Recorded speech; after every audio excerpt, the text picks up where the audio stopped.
Brodes Media.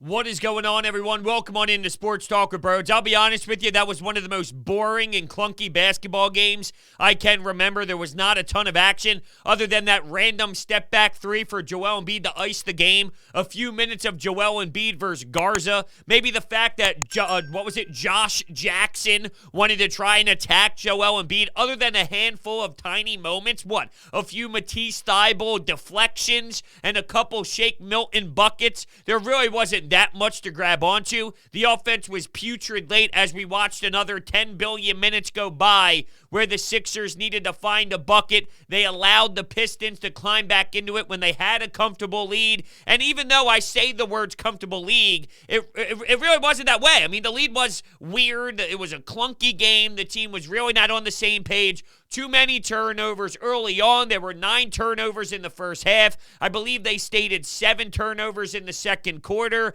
Andre Drummond in 14 minutes had 6 personal fouls. There were times when Joel Embiid did not look comfortable. He did not look smooth. There were a couple facial expressions where he grimaced throughout the way. So, just all around a team that's trying to find their identity. Now, it's crucial for them to get a player back like Shake Milton, who at least gives you some versatility. If Tyrese Maxey's not having his way, you have options when it comes to running the point guard position and when it comes to any given night, giving these guys a chance and an opportunity to run the offense and help out this team. I thought both players played pretty well. Tyrese Maxey went 6 for 8 from the field. He hit 2 threes, which was massive. He finished with 16 points and was plus 13 on the night, while Shake Milton maybe came out of the gate a little wonky early on, where that bench unit for their first go was a bit of a mess. It was sloppy. And at one point, the Pistons are up 5 points in the second quarter, and you just want to vomit. The fans were not involved. They were booing. It was a weird atmosphere in the building, and I'll get to more of that in just 1 minute. But Shake Milton goes 5 of 10 from the field. He finished with 13 and 5. He knocked down a couple threes, so the game did get into rhythm for him as he continued to play out minutes, and I just think that that's massive in terms of, there's going to be nights where Tyrese Maxey just doesn't have it. There's going to be nights where Shake Milton just doesn't have it. And the fact that, you have a role for both of these guys that they battle it out on each side, maybe it actually pushes them as well, where they know, look, I got to play my A game. If I don't,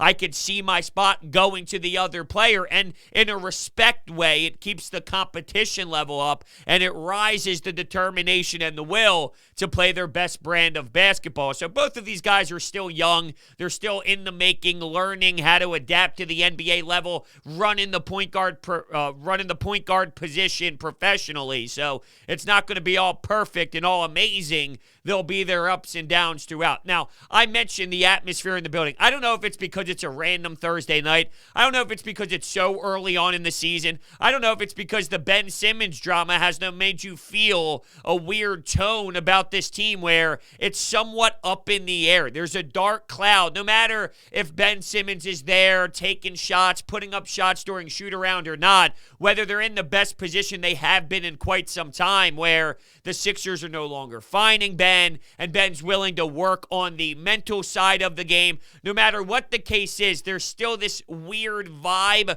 surrounding the Philadelphia 76ers, and I just wonder, is it a combination of everything? Thursday night, early on, it's still October, only a handful of games in. The Detroit Pistons blow. They're a bad basketball team that are not good.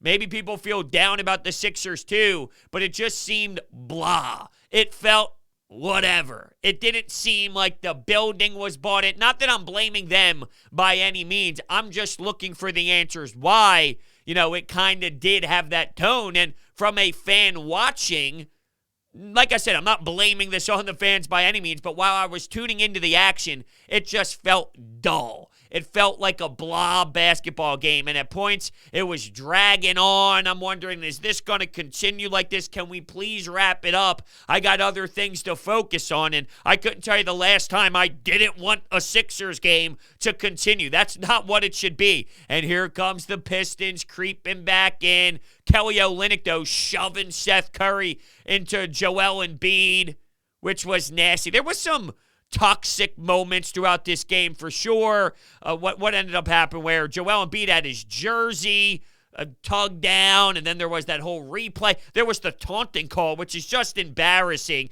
Two guys are going at it, and I'll actually respect Garza. He's on no way, shape, or form on the level of Joel Embiid. Not even close. But he played with some attitude out there. He played with some swagger throughout that stretch, and he wasn't backing down. He made a couple threes throughout those moments as well, which made it a little bit intriguing. Okay, Joel, and Joel gets a big bucket. He had a couple nice ones in there, whether it was a Euro stab, one that went to the dunk.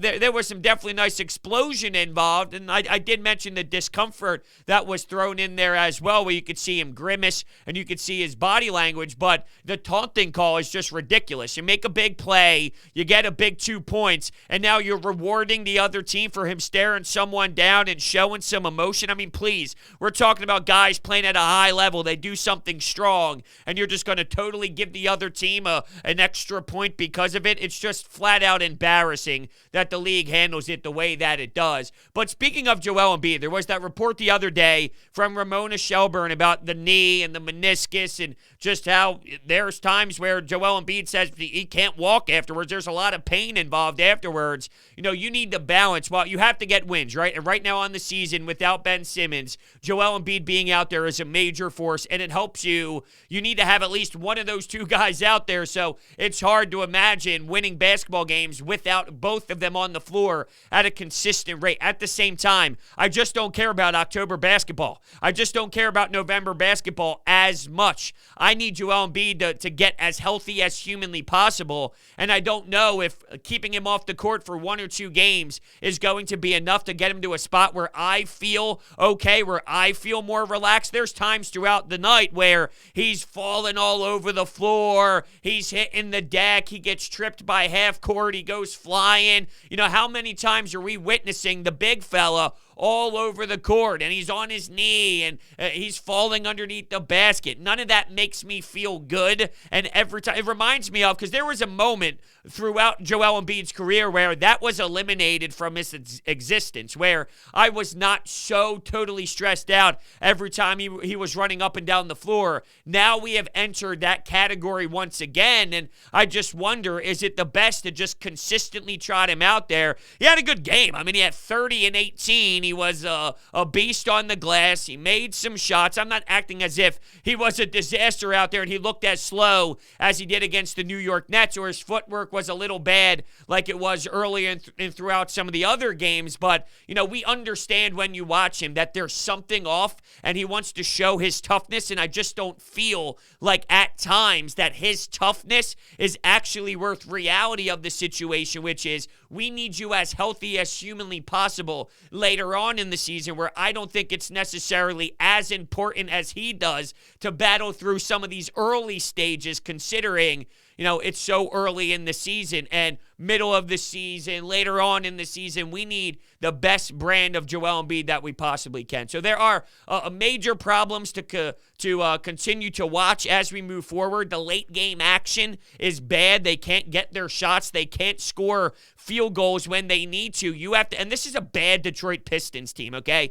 It's not as if they're going up against a team that's a lethal weapon, and there's reasons why they're fundamentally flawed throughout. Turnovers galore, bad takes to the basket.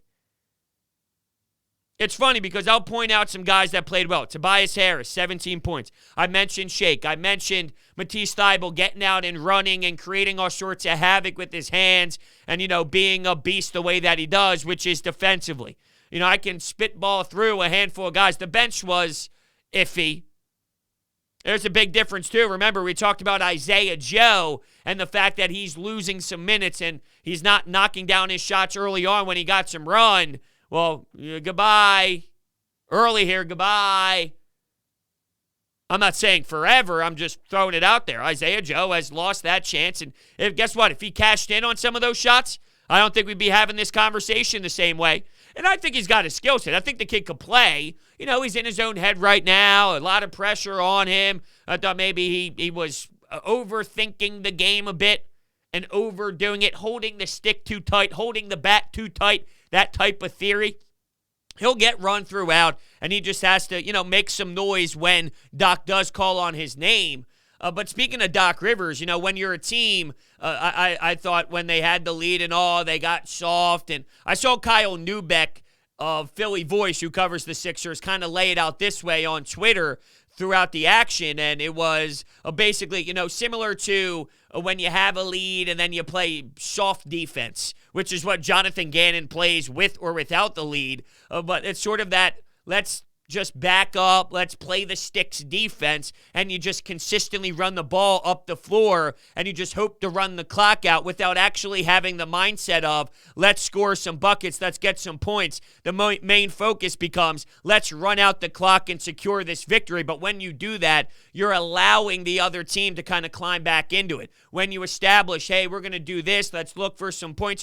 There were times where it was a little bit better, and they did make some plays, whether it's Matisse Thybulle passing it out to Shake Milton, who ended up drilling a three. But I thought that was an interesting perspective to kind of analyze how Doc Rivers handled it early. And then I saw with about 4 minutes and change left that Joel Embiid was getting his number called again. At some point that concerned me because I wondered, what are we doing here? Why are we forcing him out there? But, you had to. You had to have him out there. And even when he was out there, here comes the Pistons going on runs. At times, I'm wondering, why is it taking so long to utilize Joel Embiid in the post? That should be set number one. That should be idea number one. That should be belief number one. In what universe is this really playing out the way that it is? Give it to the big fella. Give it to the big man. You think Bay is going to be enough to outduel the big man? You know what I'm saying? Kelly Olynyk is going to be enough to outduel the big man? No. Give the ball to the big man and let's operate. Let's go to work. Let's knock down some shots. So the bench, all minus, except for Andre Drummond. And it's very difficult, by the way, to foul out with that much time active. 14 minutes and you're fouling out with 6 personal fouls. He's been strong for the most part. He's bringing some toughness. He's grabbing some boards. He's playing with some heart. He's passing the ball beautifully. This was the first time where you acknowledge, all right, that was a bit of a downfall. That was a bit of an uh-oh. Let's see, though, how he responds on Saturday night when they play, I believe it's the Atlanta Hawks here. Let me just verify.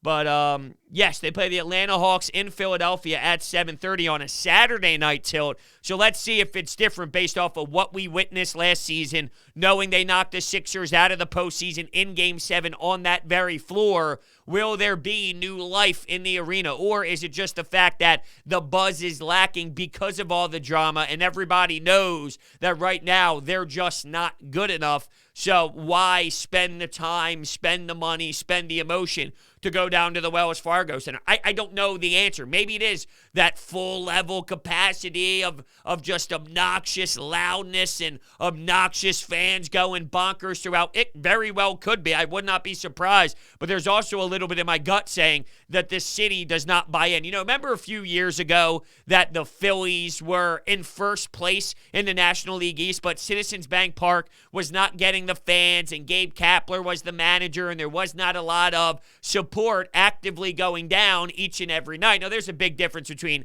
basketball and baseball, and there's a big difference between games happening every single night compared to every other night or every 3 nights. You get a game thrown in there or whatnot. So it definitely is 1,000% different in terms of how many games you can even get your ass to. If you wanted to, 41 home games compared to 80-something home games. So there's so much to factor in on how this is different, but at the same time, how it possibly could be the same, where that's all great and dandy that the Phillies were in first place, but nobody believed because they understood that something was missing. I do feel like that is a part of the equation right now, and the element here of there's something missing with this team, and the fact that over the last handful of years there was this big sort of energy surrounding, hey, can they make a run? Hey, Ben Simmons and Joel Embiid, you have this excitement level, and you think, how far away are they from a championship? Even though you knew that Ben Simmons wasn't shooting a basketball, and there were some internal issues, and the roster wasn't completed at times, the bench was flawed, and you could question the head coach, and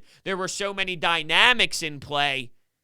you still thought you had a shot to really compete at a high level, finish at the top of the Eastern Conference, and give Boston a run, give Miami a run, give the Bucks a run. Hell, even though last year we had its issues, at the same time, matchup-wise, they could have definitely, even with Ben Simmons, still just based off of matchup-wise, fought with the Milwaukee Bucks. That was a matchup. I mean, they did have the size, and they had the unique talent to, challenge them to some level. Doesn't feel that way right now because, well, the offense struggles to set up. The offense struggles to get looks. Against Brooklyn and now against the horrendous Detroit Pistons, scoring buckets at the end of the fourth quarter has just been a mess. And it's funny because I got a tweet during the game. Hey, Brodes, I thought 5-on-5 basketball was enough. You told me that 5-on-5 basketball was going to be enough for this team to look a lot better. Shame on you. Ben Simmons not being here is a major concern. It's like, no shit. That $30 million sitting at home not playing is going to impact your roster. To act as if 5-on-5 and the theory of that working better without Ben Simmons and then you just losing $30 million that's not being effective here on your cap space is significantly different than having that $30 million to add someone other than Ben Simmons so you get that money back. So, yeah, 5-on-5 is step number one, which you weren't able to do in fourth quarters, and right now they look sloppy too, but you can't act as if just throwing $30 million in the trash doesn't factor into why, you're seeing this. Like, yeah, that $30 million put into another position player or maybe two position players can definitely be different than what you're running right now with Shake Milton and Tyrese Maxey at the end of fourth quarters. I don't feel like that's rocket science to see, and that's pretty basic knowledge as well. Just speaking of some of the running through concepts, Steph Curry, you see the fact that they're trying to run a lot with him and Joel Embiid, and he's draining shots, and he is definitely hard to stop, and when he's hot, he's hot. That's something that they are convinced, though, will consistently, be something that you could rely on. And I don't necessarily blame them. I just don't know if that would be the same exact mindset, the same exact philosophy as heavily as it is if maybe he had more of a threat with the rock in his hands. But I like the fact that Tyrese shot it the way that he did, the way he explodes to the rim, and when he's flying to the rack, he's got the ball in his hands, and he's going up at the glass there to lay it off the backboard. He really does have that nice step to beat the defender with ease. So that's something that, that and the floater, that's part of his repertoire that's consistent. It comes down to, can he shoot the ball better as well? And with Matisse Thybulle, there was a three-pointer in there. We need way more from him offensively. I'm sorry, I can't just be okay and satisfied with defense only. It was on display tonight. I need way more, though. I need him to be more willing to let it fly and to knock it down consistently as well. Speaking of some of these three-point shooters, though, Danny Green was 0 for 5. He had a couple steals, a couple blocks. He's just been all over the map early on here. I'm not ruling him out to bounce back whatsoever. I know some have already written him off and said that Danny Green blows and Danny Green's the worst. Those were the same people that were probably saying it last year early on, and I will emphasize that he went through the same exact scenario last year, and then throughout the middle portions of the season, he was insanely important, and then by the end of the year, everyone was saying, well, think about how much different the playoff run could have been with Danny Green in there compared to Danny Green not in there, with the spacing on the floor and the ability at the corner three to knock down shots. So I'm not ready yet. If we're talking 30, 35 games in, 28 games in, 22 games in, I know that's a big difference, but I'm just saying, let's say we get 20 games in and he's still going 0 for, and he still looks a mess and all over the map, then yeah, of course, we can bring back up this dialogue and study it a little bit heavier to see, okay, what is wrong here? What is different? Is it just age catching up to him? Is it the fact that he doesn't have his legs? What is it? Is it the lack of Ben Simmons being out there and getting him his open looks? To be fair, when he's airballing shots a handful of games ago when he's pulling up in transition, those are open Danny Green shots that I've seen him make at a high clip. So, that's not the excuse, although there is a difference with Ben out there and with Ben not out there for shooters, though, who do camp out. And I think that there's a correlation why he's so loud with the Ben Simmons stuff as he is, because he knows it helps him out a lot, a big time. Because Danny is playing the Ben Simmons card a little bit differently than everybody else. That's for sure. Before we continue, the NBA is back, and DraftKings Sportsbook, an authorized sports betting partner of the NBA. The key to victory is a strong starting five. New customers can bet just $5 on any NBA team to win their game, and if they do, you win $200 in free bets. So why not make your roster Washington, Washington, Washington, Washington, and oh yeah, Washington. DraftKings Sportsbook customers can also get skin in the game with new same-game parlays. Download the DraftKings Sportsbook app now. Use promo code Brodes. Bet just $5 on any NBA team to win their game and win $200 in free bets. If they win, you win. With promo code Brodes this week at DraftKings Sportsbook, an authorized sports betting partner of the NBA. Must be 21 or older. Pennsylvania only. New customers only. Restrictions apply. In partnership with Meadows Racetrack and Casino. See DraftKings.com/sportsbook for details. Gambling problem? Call 1-800-GAMBLER. I don't know why that was so difficult to read today. Some days I have great nights. Other days there are times where I stumble over my words when doing live reads. Most of the time, though, I feel I get it done with a nice, solid structure. That one was a little difficult for me. I don't know why. Maybe because I'm looking to my left and the Flyers just dropped the puck here in Vancouver, which now I'm starting to get a little sidetracked because, the Sixers play at 7, the Flyers play at 10. As soon as the Sixers ended, I thought, here we go. Here's a perfect opportunity to squeeze the recording in. And as we're 20-something minutes in, we're winding down. Is that a bingo already? 22 seconds in? Sean Couturier with a beauty. I got to tweet this out in live time.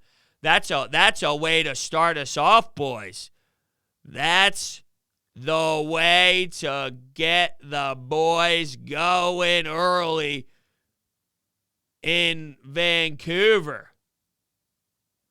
All right, we'll tweet that out in 1 second. I'll wait for the video to come up of the bingo. But anyway, I digress. I'm sure a lot of people, how about that? Nice, right over the blocker. Okay, no one cares right now about that. We could talk about it on the post-game Flyers show. So at the end of the day, to kind of summarize here, where I'm at with this team right now, I'm not having as much fun, but as I alluded to, I think that there's multiple reasons why we are sitting where we are right now with this team. There's a toxic environment. They're not good enough. You're still figuring out roles. You're learning about this team. Joel looks like if Joel was playing MVP, and once again, he had a good game today. He had 30 and 18. But I'm just saying, if he wasn't banged up and you knew that he was healthy and he was just cruising, jab-stepping people to death, knocking down the mid-range jumper consistently, if all of it just looked better from him and he didn't seem like he was in as much pain, do we feel differently? I don't know. But that doesn't mean I'm not going to watch. It doesn't mean I'm not going to put in my time. Of course I'm going to put in my time. That's my damn job. I'm just being honest, though, on my excitement level here watching the team. It's sort of at, a 3.5 right now. So we'll see if that changes at all as we continue on. Before we head out of here, let me tell you about my friends over at Orbit Energy and Power. With over 20 years of industry experience, Orbit Energy and Power is home to your solar experts in residential and commercial projects. At Orbit, they're dedicated to making sure your project is completed easily and properly by using high-quality materials and trained professionals to get the job done right. Orbit also provides water purification systems, backup energy services, battery storage, and more, so check out their information down below. Thank you all so much for listening, and I will see you next time.